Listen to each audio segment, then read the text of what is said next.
Türkü çalan kitler. Tabiata en iyi türkü çalanlar sayılırlar kuşlar. Ama bilir misin kim çalar en yüksek sesle hem en zor havaları hayvanların arasında? Değil ufacık kuşçağız ama 13 tonluk kambur kit. Bu büyük hayvan avtobustan daha uzun. Hem onun türküleri işitilir su altında 13 kilometre uzaklıktan. Bilgiç adamlarım kitlerin türkülerini yazmışlar mikrofonlarla. Öğrenmişler hani birbirine yakın yüzen erkek kitler çok kere çalarlar bir türlü türküleri.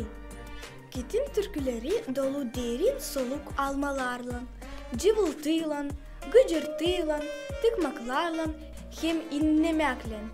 Türkülerin uzunluğu 10-15 minut. Kimse bilmer ne için kitler çalar türkü. Belki sevinmelikten, belki kahırdan ya da sevgiden. Nice de kitler, insanlar da sever çalma türkü.